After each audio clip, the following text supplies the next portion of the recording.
Çoğun necədir? Nətəysə? Nə xəbər? Əm duyduğunu. Sən yine niye geldin buraya? Ulan senin elinden biz bezaydık axı. Elə gelsən o yüzden damla görsən ki, elə düybün gəl qabağa. Buradayım ha. Eyvah! Algoritmin çıxdı üstə. Algoritmi görsən gedi üstə bal. Bəşirsən mən buradadır.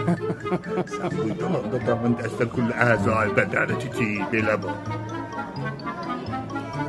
Sən bə fikirliysən mən yox. Mən hər yerdə varam ba. Hər yerdə varam. Müşəxxəsdir. Ulan gecəcün üzümü evdə də otururam, deyirəm idəmin duyduğunu çıxaydım. Bəli. Ha, istəyirəm bir livan su götürəm, baxıyam o yüzden görəm, hamı duyduğunu.